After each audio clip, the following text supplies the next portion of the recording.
Good morning, everybody. Good morning, Rabbi. This week's Parshas Va'eschanan. Moshe Rabbeinu starts off saying, Va'eschanan, I plead, I beseech before Hashem.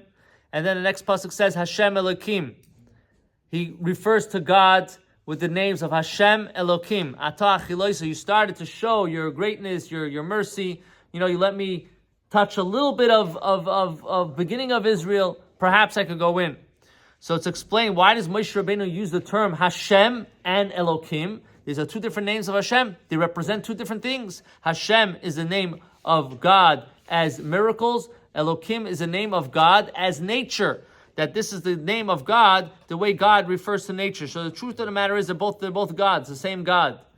There's no difference. It's absolutely the same. The only difference is how we receive it, how we perceive it. One is measured a little more to the nature of the world.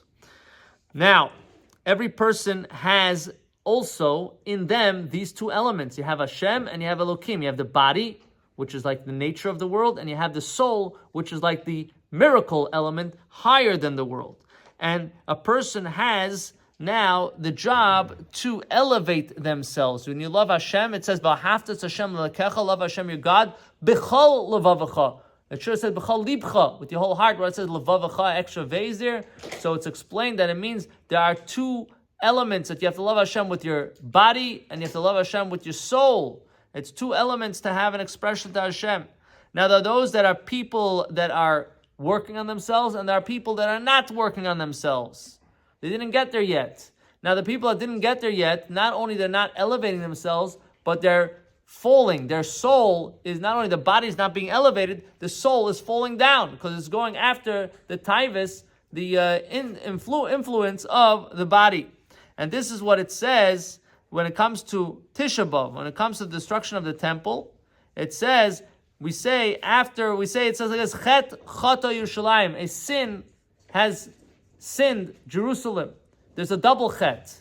There's a double problem over here. Not only we didn't elevate the body, the soul fell down.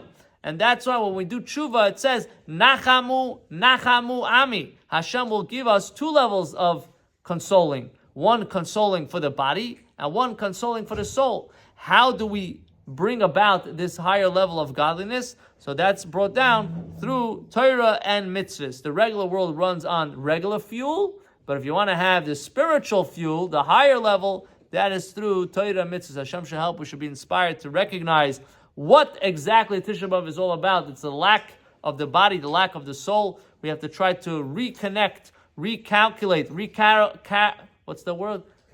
Calibrate. So we have to get back on the road.